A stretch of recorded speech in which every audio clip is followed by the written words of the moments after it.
ইনশাআল্লাহ আগামী 10 বছরের ভিতরে এনসিপি ক্ষমতায় যাবেই ইনশাআল্লাহ যাবে। ওনারা বলেন যে আমরা চাপে পড়ে গণভোটের পক্ষে ভোট চেয়েছি। চাপটা তো জনগণের পক্ষ থেকেই ছিল। এখন ক্ষমতায় যাওয়ার পরে যদি সেই জনগণকে উপেক্ষা করেন, তাহলে হাসিনার পতন দেখেছেন, এরশাদের পতন দেখেছেন, শেখ মুজিবের আওয়ামী লীগের পতন দেখেছেন, ঠিক একই পতন আপনাদের জন্য অপেক্ষা করছে। বাংলাদেশের তার চাইতে বড়ভাবে গণঅভ্যুত্থান সফল হয়েছে, কিন্তু ব্যর্থ করার জন্য একটা গোষ্ঠী যদি চেষ্টা করে যায়, তাহলে তারা আবার নিজেরাই ব্যর্থ হয়ে যাবে। ইনশাআল্লাহ আগামী 10 বছরের ভিতরে এনসিপি ক্ষমতায় যাবেই ইনশাআল্লাহ যাবে। এবং সারা দেশে যেভাবে মানুষজন আমরা বিভিন্ন এলাকায় যাই, আমাদেরকে বলে তোমাদেরকে আশা করছিলাম শাপলাগুলিতে ভোট দিব, কিন্তু আসলে পারিনি। এই যে শাপলাগুলিতে ভোট দেওয়ার যে আকাঙ্ক্ষা মানুষের মধ্যে জন্মাইছে, এটা আমার মনে হয় যে 20 বছর 30 বছর এমনকি 50 বছরও পূর্ণ রাজনৈতিক দলের ভোটে ওই মার্কায় ভোট দেওয়ার আন্তরিক আকাঙ্ক্ষা তাদের জন্মায় নাই।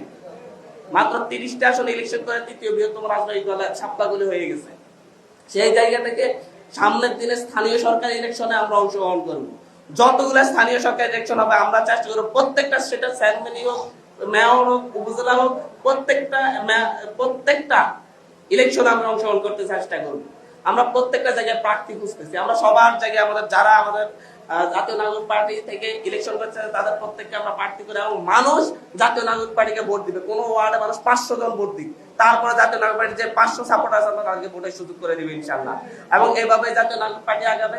সারা দেশে জোয়ার হচ্ছে, প্রত্যেকটা উপজেলায় 200, 300, 400 করে প্রতি সপ্তাহে প্রতি মাসে জয়েন করা শুরু করছে। এবং এটা এনসিপি বসন্ত নামে পরিচিত হবে পুরো 2024 সালের এই সালটা ইনশাআল্লাহ। সর্বশেষ কথা অনেক গুছিয়ে আনলে একটা কথাই বলবো, যারা সরকারে গিয়ে ধরাকে সরাজ্ঞান করতেছেন না, যারা মনে করতেছেন বাংলাদেশে, আমার মনে হয় বিশ্বের এমন করে ইতিহাস নাই, যারা গণভোট হওয়ার পরে 70% মানুষ গণভোটের পক্ষে ভোট দেওয়ার পরে সেই গণভোটের বিপরীতে দাঁড়িয়েছে, এই রেকর্ডটা, এই বাজে রেকর্ডটা বিএনপি সরকার তৈরি করে দিয়ে যাচ্ছে।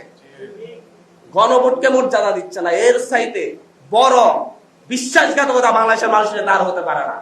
এবং গণভোটের সেই প্রশ্নগুলাকে আবার নিজেরাই এখন এসে প্রশ্ন করতেছে, অথচ এই গণভোটের প্রশ্নগুলাতেই এদেশের মানুষ ভোট দিয়েছে। মানুষ বুঝে দিয়েছে না বুঝে দিয়েছে, আমি তো বলবো যে হচ্ছে আপনার বিএনপির 31 দফা কয়জন বলতে পারবে, তাহলে মানুষকে 31 দফা পড়ে ভোট দিয়েছে। মানুষ মনে করছে এই গণভোটের প্রশ্নগুলা তাদের জন্য তৈরি করা, তাদের পক্ষে তৈরি করা, মানুষ এটা ধারণ করে ভোট দিয়েছে। এই ভোটকে যারা অমান্য করে বিশ্বাসঘাতকতা করতেছে, তাদের বিপরীতে পুরো 70% মানুষ যারা এই গণভোটে দিয়েছে, তারা সবাই এর বিরুদ্ধে দাঁড়াবে ইনশাআল্লাহ। শুধু সময়ের অপেক্ষা, নেতৃত্ব প্রয়োজন। প্রত্যেকটা তৃণমূল পর্যায়ে, প্রত্যেকটা ওয়ার্ড পর্যায়ে আমাদের নেতৃত্ব প্রয়োজন। অনেকে বলেন নেপালের গণঅভ্যুত্থানকারীরা ক্ষমতায় গিয়েছে, বাংলাদেশে কেন ব্যর্থ হয়েছে। আমি বলতে চাচ্ছি তাদেরকে উদ্দেশ্য করে, নেপালের গণঅভ্যুত্থানকারীরা ক্ষমতায় গিয়েছে, কিন্তু যারা সেখানে যাদের পতন হয়েছে তারা বিরোধী দলে আছে। আর বাংলাদেশে যারা গণঅভ্যুত্থান করেছে তারাই সরকারি দলে আছে, তারাই বিরোধী দলে আছে।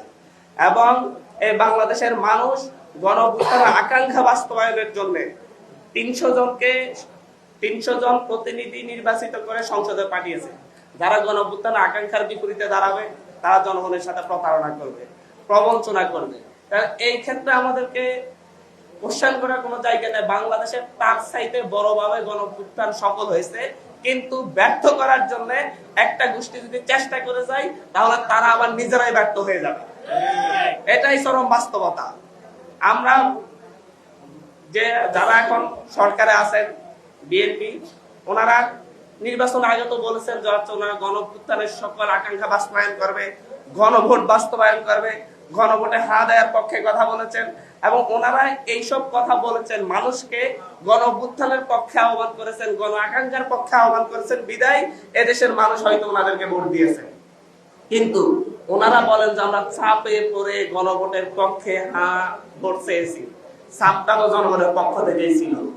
এখন ক্ষমতায় যাওয়ার পরে যদি সেই জনগণকে উপেক্ষা করেন, তাহলে হাসিনার পতন দেখেছেন, এরশাদের পতন দেখেছেন, শেখ মুজিবের আওয়ামী লীগের পতন দেখেছেন, ঠিক একই পতন আপনাদের জন্য অপেক্ষা করছে। আপনারা প্রবঞ্চনা করতে পারেন, প্রতারণা করতে পারেন, সাময়িকভাবে আপনারা বিজয়ী হয়েছেন বলে আপনারা মুখে আনন্দে ঢেকুর তুলতে পারেন, কিন্তু মনে রাখবেন আসলে আপনার নিজেদের কবর নিজেরা খোঁড়া শুরু করেছেন।